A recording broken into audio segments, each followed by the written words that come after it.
Caríssimos irmãos presbíteros, caríssimos diáconos, irmãos do ministério ordenado, seminarista, queridos irmãos e irmãs aqui presentes na Matriz de Santana, querido irmão no sacerdócio, Padre Lucas, querido filho. O Senhor hoje, irmãos e irmãs, nos visita numa liturgia belíssima. Nossa diocese está em festa. Que noite nós tivemos ontem, que alegria, memorável. Eu não pegava no sono essa noite, né? Porque cheguei no Iguaçu, era quase 4 horas da manhã e passando pela cabeça as emoções do dia de ontem. Uma história na minha mente vinha, né? Lembrando-me do Hélio, da Suzete, dos primos do Lucas, seus avós, e me lembrei pequenininho, hoje, né, começando os primeiros passos como coroinha, depois o seminário, suas primeiras experiências, seu primeiro trabalho aqui em Vargem Grande, os primeiros passos na vida vocacional do nosso querido Lucas. E tudo isso, meus irmãos e minhas irmãs, nós queremos hoje celebrar trazendo ao altar, porque Deus é maravilhoso. De fato, vivemos uma grande alegria. Estamos, meus irmãos, mergulhados no mistério da solenidade da Imaculada Concepção de Maria. E hoje é a primeira missa, vamos hoje nos alimentar da Eucaristia, consagrada pelas suas mãos, ontem ungidas pelo nosso bispo diocesano. Ainda deve estar o perfume do óleo do crisma, que foi derramado, espalhado, e consagrou as mãos deste nosso querido irmão, hoje tornado presbítero para a glória de Deus, para consagrar, para levantar, para santificar, para alimentar a fome que nós temos de vida e de salvação. Eu penso, irmãos, que a liturgia de hoje é para nós uma grande aparição de Deus. Se nós procurarmos na Sagrada Escritura, não encontramos nenhuma definição de Deus. Mas sempre, meus irmãos, que nosso Senhor aparece, um milagre acontece. Que milagre é esse? Sempre que Deus aparece, caem das nossas mãos correntes, caem os cepos dos pés, e a nossa existência ganha novo sentido, e nós começamos a caminhar como num êxodo.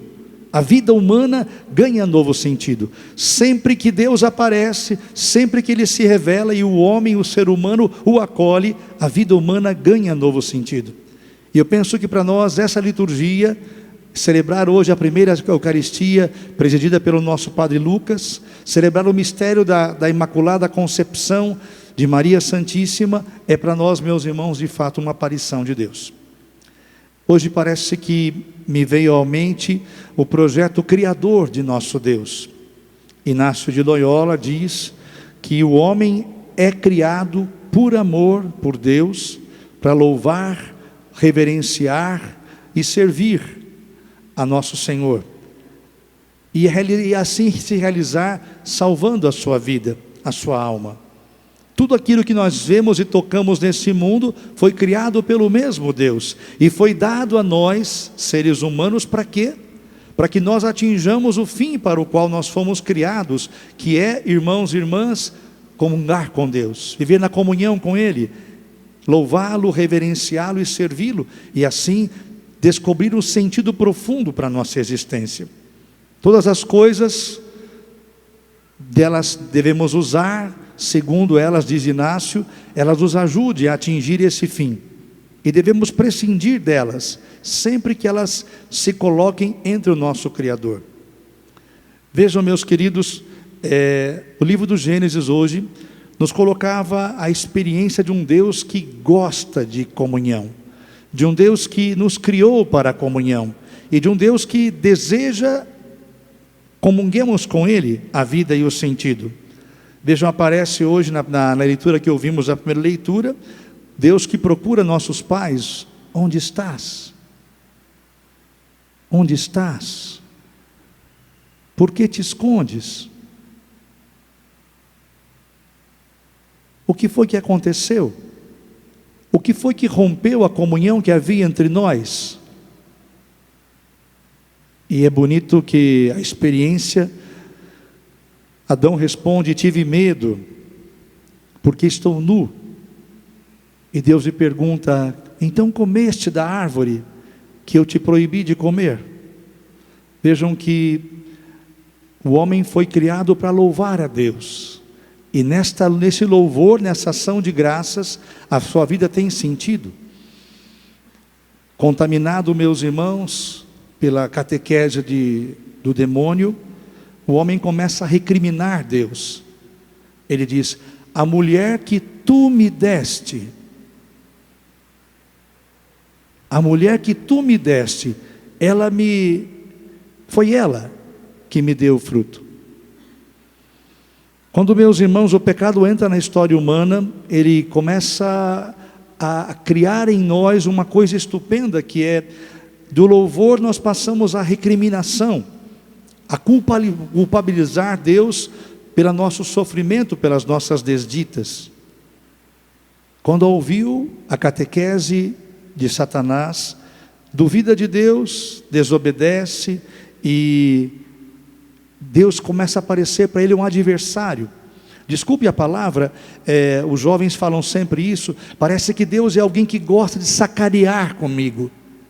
Tudo que Deus vem dele, parece que quer sacanear, quer roubar a minha liberdade, quer tirar algo de mim, que é bom. E Adão começa a achar que Deus havia sacaneado ele. E é interessante que, quando o homem desobedece, concebe o pecado, experimenta a morte, e ela se manifesta na incapacidade de ver a Deus como um pai amoroso, como Criador. E ele experimenta, a morte também aparece essa divisão interior que cresce no coração humano, também me incapacita para viver com os outros. Pode ver, quando existe divisão no matrimônio, quando existe duas pessoas que estão divididas, ali existem, na verdade, duas pessoas enganadas, porque os dois acreditam que o importante é ser o primeiro, é ser o maior, é ser Deus. Este é o lugar que me é devido. Satanás aconselha nosso pai Adão e Eva a colocar o seu trono nas alturas, substituir Deus. E é importante, meus irmãos, vemos também já nesta palavra, aquilo que os nossos padres da igreja chamam de proto-evangelho, uma promessa de salvação. Porque Deus não se deixa vencer, faz uma promessa, e tem tudo a ver com a liturgia que hoje nós estamos celebrando. Diz ele à serpente: porém inimizade entre ti e a mulher, entre a tua descendência e a dela. Ela te ferirá a cabeça, e tu lhe ferirás o calcanhar.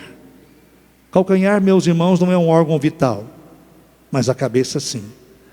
O golpe, meus irmãos, que a mulher e sua descendência dariam à serpente seria definitivo e vitorioso. Quer matar uma serpente, você tem que atingir a cabeça.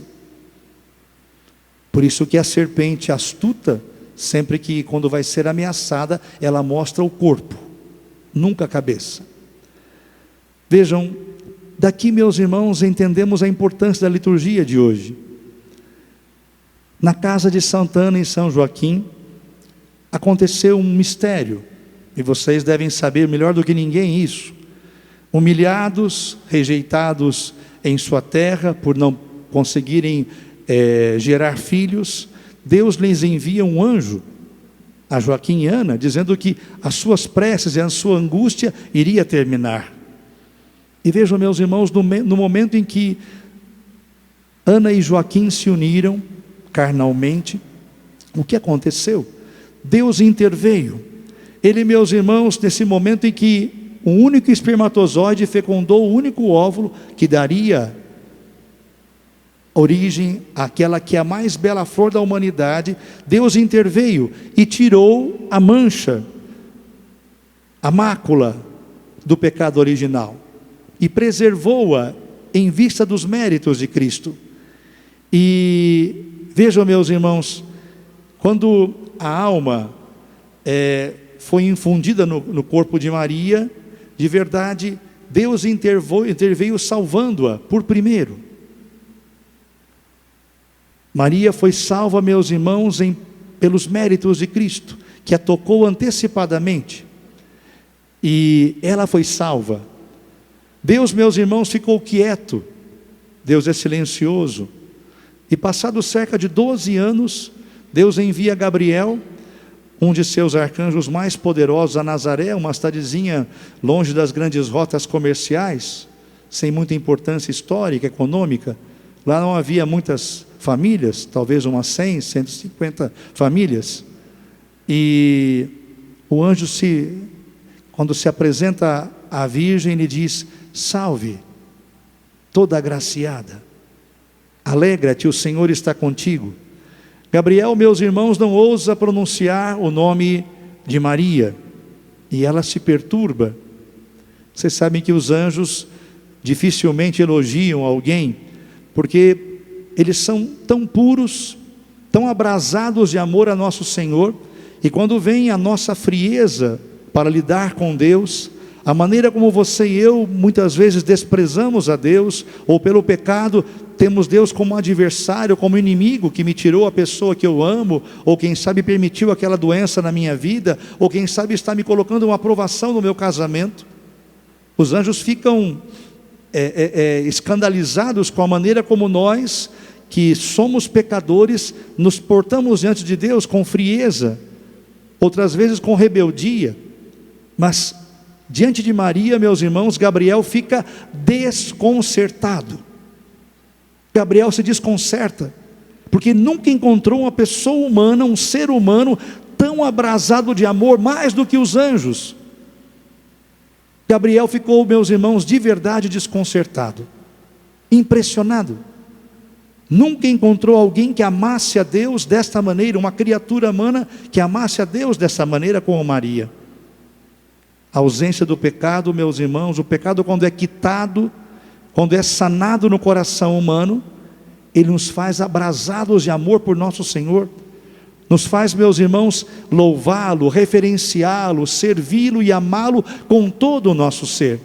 E isso vemos, irmãos, nessa criatura que é a imagem da humanidade renovada, da humanidade pacificada em Cristo. E que impressionante, meus irmãos, Maria não tinha noção do que o sim, o anjo lhe disse algo, que ela seria a mãe do Messias, daquele que iria redimir Israel, do esperado, anunciado pelos profetas, mas não tinha noção que de fato o seu sim, não apenas daria a ser mãe do Messias, do Filho de Deus, mas também de um povo sacerdotal. Faça-se, é a resposta dela, em mim a vossa santíssima vontade. E o verbo eterno de Deus, o verbo que o universo não pode conter, se fez carne, se abaixou, abraçou a nossa humilde condição e armou entre nós a sua tenda.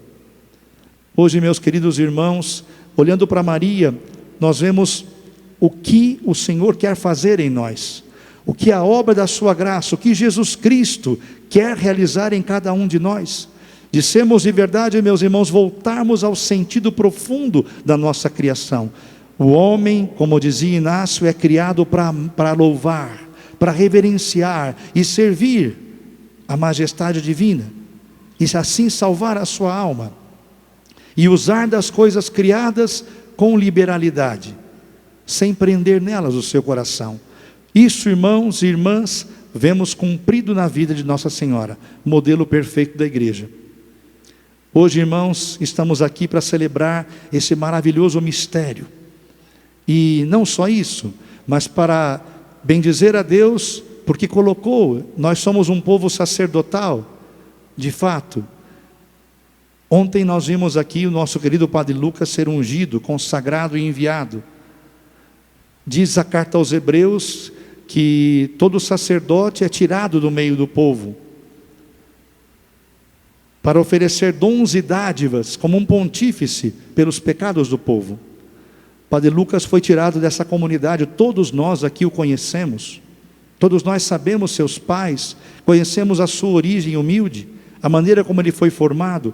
E no entanto, meus irmãos, tirado do meio de uma comunidade de fé, aonde ele deu aqui os primeiros passos, ele foi constituído por Deus em uma dignidade que ele nunca possuiria por suas forças. É uma dádiva do Senhor, é uma graça que o Senhor lhe concedeu.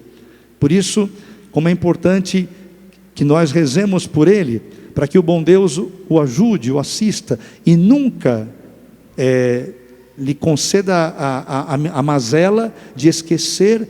Ele foi constituído pontífice.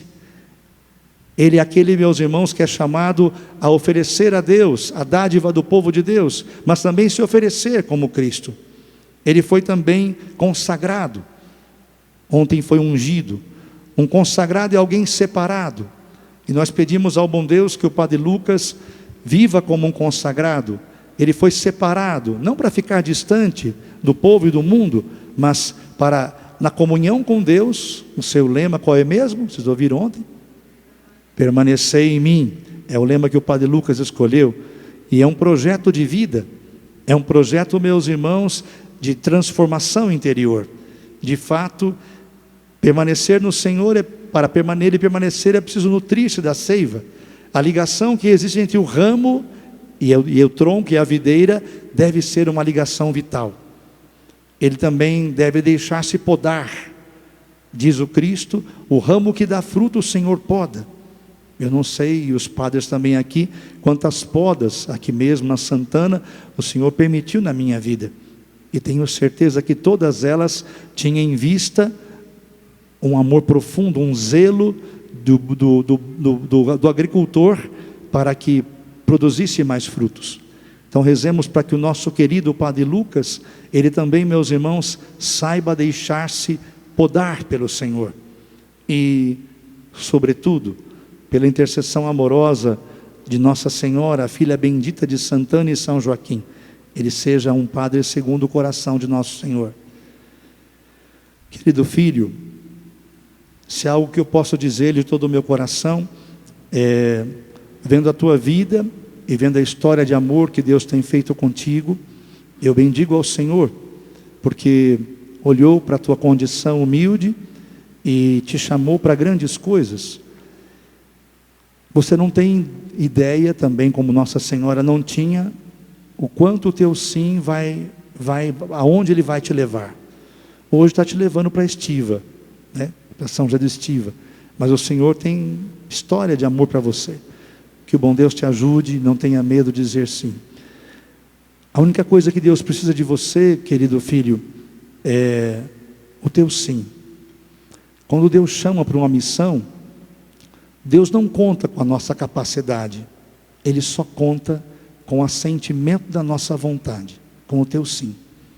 Eu peço ao bom Deus, a gloriosa Santana, e a São Joaquim, e a Nossa Senhora, hoje na sua concepção imaculada, que te ajude e anime o teu coração, para que você possa continuar, renovando o sim de ontem, a cada dia na tua vida.